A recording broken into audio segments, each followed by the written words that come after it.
Well, let's move in here to the NFL Divisional Round. Okay, so we know how the divisional round works, man.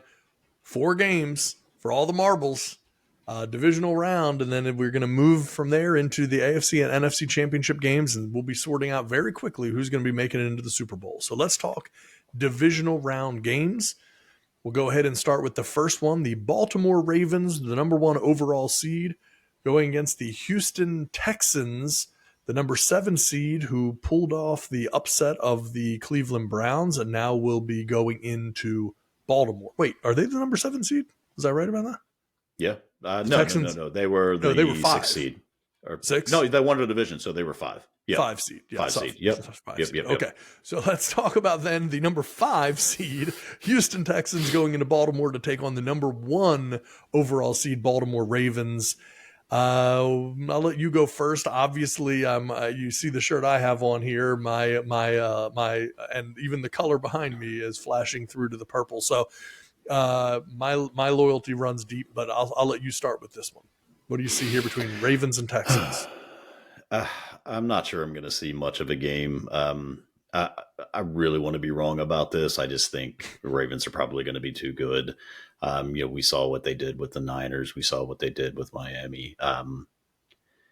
Only, I guess, question mark or concern would be, was this long layoff too much of a layoff? Or they come out a little? Now, if they come out and they turn the ball over, it's going to be anyone's game. That's not really anything we would see from Baltimore that I think would concern me too much. But it's just, do they have that urgency? Do they have that ready to go? Because you think Houston's been in a playoff form now for 6 weeks, 7 weeks. Yeah. I mean, really, Same with the Bucks, and they said that after the game against the Eagles that it's like it's been do or die for them. And Bills, same deal. And Bills as well. Yeah. Yeah. Every game has been pretty much a playoff game for them. So, they're going to be battle tested. They're going to be ready. I just, I wonder if they're just going to have enough to overcome the Ravens. Ravens were rightfully the number 1 seed this year. I don't know. I hope I'm wrong. I don't see this as being a close game. Yeah, look, I'm nervous. I mean, realistically, I would have been nervous regardless of who the Ravens were playing. I mean, you're always nervous in a game like this. And, I was at the game in 2019, the divisional round against the Titans in Baltimore. And, and Baltimore just came out so flat, so lifeless. And, I know that they've done a lot to make sure that doesn't happen again. They've switched up the schedule. They've been doing stadium practices this week, which they don't normally do. So there's been some things that they've been doing to kind of change it up. Clearly, I mean, if you know nothing about nothing, you would just go, oh, well, it's the number 1 overall seed against the number 5, and and the Texans playing a weak division, and all of that stuff. I don't take anyone for granted. The Ravens should win because they are the best team in football and they're the most talented in this matchup. Anything can happen, but the Ravens should win. And I think part of that is going to be, the Texans are strong against the run, but the Ravens can't abandon that run game. They have to stick with that and establish that early on, use the run to set up the pass. And I think they will probably do that. I think early on, even if it's not working, you got to see some Gus Edwards, some Justice Hill, you've got to be handing that ball off. And, limited runs from Lamar, but he hasn't really needed to do a lot of running. He's not looking to run. So, I think if they're there, take the shots. But, the momentum early in the game is going to be important in this one. 100%. If you let Houston make some plays early on and get on a roll, things could get out of hand. Yeah, you can't give them confidence going into this. If you turn the ball over, you go quick 3 and out, and they come down and get a quick score or something.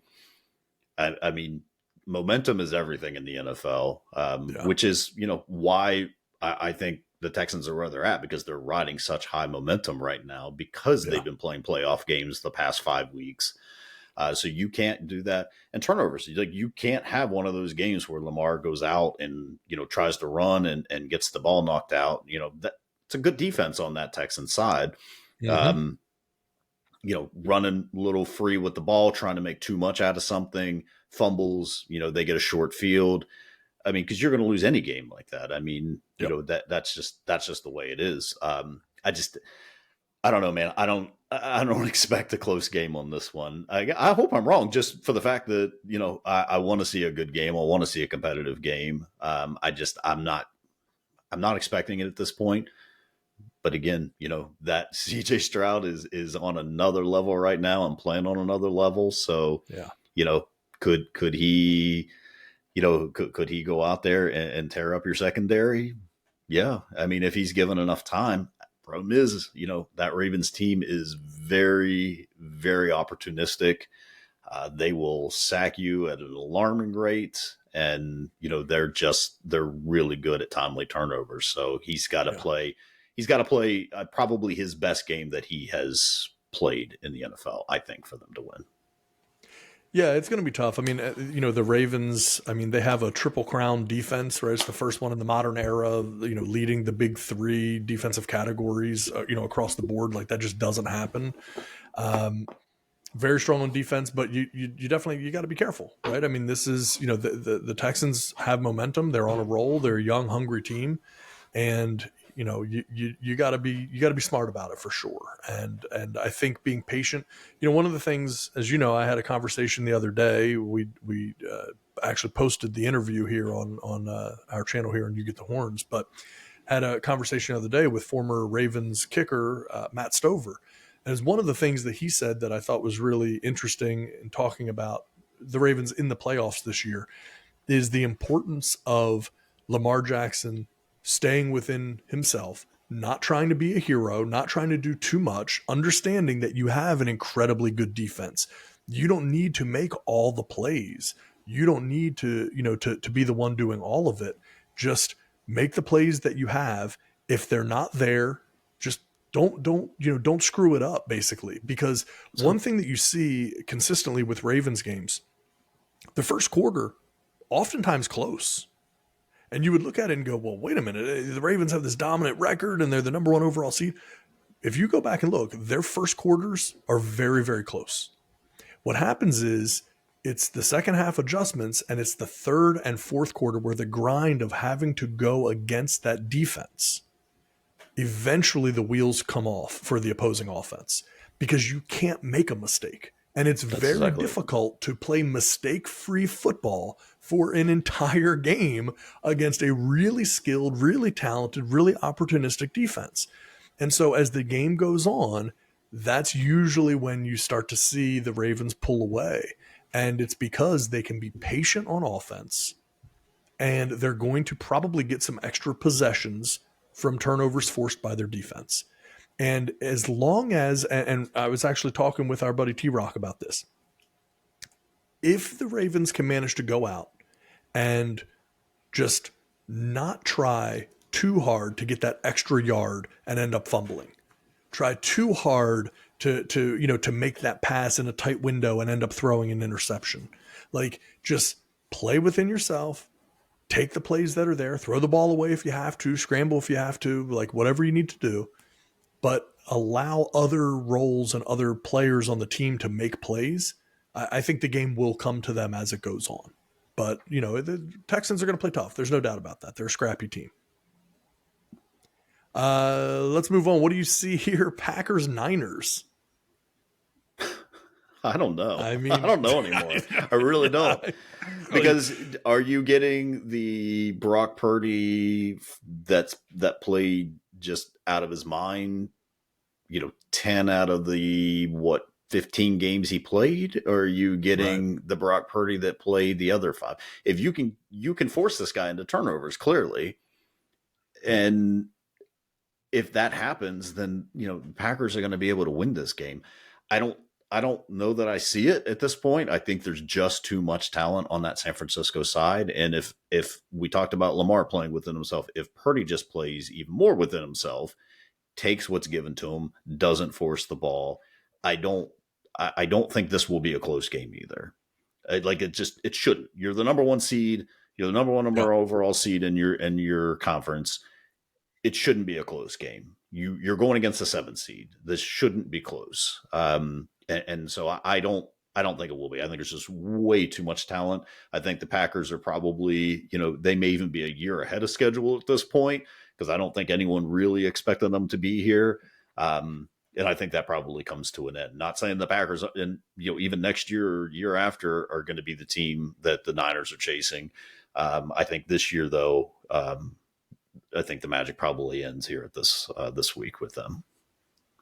I would lean toward agreeing. I mean, what they did last week, upsetting Dallas, was great, but that game is partly Green Bay and partly Dallas. 100%. Like Green Bay playing well and Dallas collapsing under pressure. The Niners probably will not collapse under pressure. You cannot anticipate them having any struggles with pressure. They've made, late postseason runs and have been winning games and doing these things for the last couple of years. They're a tough team. They know how to win. So it is a different animal. And I think where, Dallas might get rattled when Green Bay makes a couple big plays, the Niners aren't going to get rattled in that same way. They're not going to be thrown off to see Green Bay come out and complete some big passes, make some big plays. Even if they jump up on them early, the Niners aren't going to freak out about that. So I'd lean toward agreeing with you there. The Niners should and likely will win that game against the Packers. So now let's move ahead. Bucks Lions. Hey, I mean, look, two scrappy teams here, right? I mean, who's biting whose kneecaps in this game? I mean, this is a tough one. Imagine one of those two teams are going to play in the championship game. It's crazy. That is insane. That one of those two teams are going to be in the championship game. And the Bucks aren't that far removed from a Super Bowl, but feels like a long way. But it feels like coach, different quarterback, different 100%. Everything. Yeah, it feels like such a long time ago. Probably a lot of the same players on that team. It's in Detroit. You thought they were going to be loud and crazy last week. I cannot imagine what that place is going to feel like, sound like, look like come Sunday, because that place is going to, I mean, that's the chance to go to the NFC Championship game. I just, they're going to be rooting for the Packers to win. Imagine that stadium hosting the rights to go to the Super Bowl. I mean, however, with that said, that's a lot of pressure now on Detroit, and Detroit's not used to having that type of pressure put on them. Yep. So again, it's going to come down to who doesn't turn the ball over. And I guess I hate that cliche, because obviously if you look at the statistics, whoever turns the ball over most of the time is going to lose. Yeah. But it really is going to be about protecting the football, right? It's going to be about, taking your shots when they're there, but also not forcing anything. I don't know, man. I want to say Detroit, but there's just something weird about this Tampa Bay team, and I'm not sure what it is. Like, I think this is going to be a really close game. I really do. And if Baker has some sort of like postseason magic in him, which it feels like, he just is a big game type of a player. Yeah. This could be an interesting one. I'm going to lean Detroit just because they're going to be playing at home. And, I think that crowd might be enough to get them, pushed over. They're not going to let them get down on themselves and things like that. But man, Tampa can come out and put up some quick scores on them. So that could change in an instant. I mean, what if they get up, 17-0 early? Yeah. That's going to be a really quiet place, right? I mean, they get up 21-0, 17-0, whatever. Like, that place is going to be really quiet, and the pressure is going to be all on them. Are they going to be able to withstand that? Are they going to be able to come back from that? I'm going to lean Detroit, but I think this will be a good one. Yeah, I kind of agree. And I think the thing that's interesting is, it's the tables have turned a little bit. Detroit was always the scrappy underdog, the odds against them, never the favorite, never anyone's pick. Now they have to play from the front. Yep. They have to play as the favorite, and they have to go against the scrappy team that nobody picked, who just came off of a huge win. Yeah, they're playing with house money. They Yeah. just beat the Eagles, who went to the Super Bowl last year. Like, Yeah. it doesn't matter how bad the Eagles are right now. The Tampa Bay Bucks are looking at like, we just knocked off a team that went to the Super Bowl last year. So if we could do that, then there's no reason we can't win it all. And they're scrappy. They're playing with house money right now, and they're going to Detroit, and they will play fast and loose, man. I guarantee you that. You're going to see every gadget play, trick play. Todd Bowles is a very restrained person and restrained coach. Yeah. But at the same time, I mean, he will dial up some defensive pressures on you, and they certainly did that against the Eagles with those blitz packages. And the Lions are going to have to be prepared for that. I think you're going to see everything, whatever's in their bag of tricks, it's all going to come out, because why not, right? Like, and that's the difference. Detroit is not used to being the favorite. Now we get a chance to see how can they operate with expectations being on them, because they're not used to that. No. And if they can do that, then they have a very good chance of winning the next round, because if they can have that type of pressure, if they win the next round, chances are it's going to be against the Niners, and it's going to be, again, no pressure for them. Like, we've already done this, we're not playing with house money. So it's we'll see. I'm going to lean Detroit. Sneaky feeling this is going to be a good game, and I don't know why, but I have a sneaky feeling this is going to be a close game. Yeah, I don't disagree. All right, so then final game. This is the slugfest, man. This is your heavyweight matchup. Josh Allen and the Buffalo Bills, Patrick Mahomes and the Kansas City Chiefs. But there's a twist this year, because now the game's being played in Buffalo. Normally this game is played in Kansas City, and now all of a sudden the challenge is brand new for the Chiefs. They're not used to having to go on the road in a game like this. They're going to be going into into Buffalo and playing Josh Allen, and it is going to be an interesting game to see. Buffalo has all the momentum right now. I mean, there's no getting around that. The Chiefs are the Chiefs, so I have to go back to what I said earlier in this episode. Best coach, best quarterback, that's the Chiefs.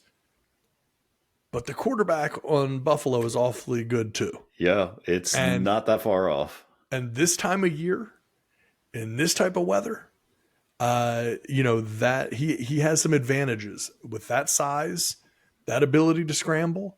And again, we know Mahomes can scramble as well. There's no doubt about that. But he's far less physically imposing than what Josh Allen is. So I just think, man, I don't know. Like, I'm always going to go with the Chiefs until proven otherwise. Like, it's the safest bet in the NFL. But I can tell you right now, I won't be surprised. I mean, this is like a 55% Chiefs win in my odds book. And that's kind of about where I feel comfortable saying, like, I don't think this is a Chiefs blowout. Look, I know we have our buddy Damon, who follows the show really closely and comments on our stuff. And he's a huge Mahomes fan, a huge Chiefs fan. And, so hopefully he's listening to this, and believe me, you'll be seeing comments on anything that we put out about the Chiefs from Damon. But the reality is, like, I'm going to side with them on this one. But it's going to be close, and I will not be at all surprised if Buffalo pulls this out, because they're playing really tough. And then I start to look ahead and say, if the Ravens manage to win, it starts to be an awfully interesting AFC Championship game with either one of these teams, right? It doesn't matter. For sure. Either team is going to be fascinating to see that. But the first thing here is just this Chiefs-Bills game. I'm going to still say Chiefs, but it's also, I'm going to be looking at the weather. Weather could potentially play a role. We know that this time of year. And I'll be keeping an eye on that as well. Yeah. The only thing with that is, it depends on, like, I would say, weather, not cold, because obviously Kansas City plays in some pretty awful weather. We just saw that last week. But if it's windy and things like that, then it's going to be, all right, who's got the better run game, who's got the stronger arm that can throw through that. This feels like if Buffalo can't win this game, then what else can they do? Like, there's Windows not closed, a situation. Right? there's not a situation where they're going to have a better opportunity. This is going to be Patrick Mahomes' first road game in the playoffs, which is insane to think. Yeah. You know, So good. this is so crazy. Yeah. This is going to be their first road game. It's in Buffalo.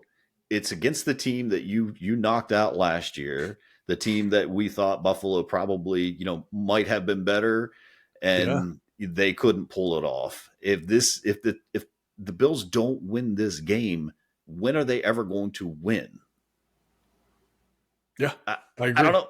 I don't. Yeah. When there's not going to be a time where they're ever going to be picked as. I mean, I don't know. Maybe you keep grinding and you keep going. I mean, we talked about it, in our preseason, discussion that we felt like the Bills stood still, and by doing that they got worse. Well, Yep. they did for the longest time, and then they figured out how, and they turned it around, and now they're the Bills of last year, and maybe with a little bit more of a chip on their shoulder.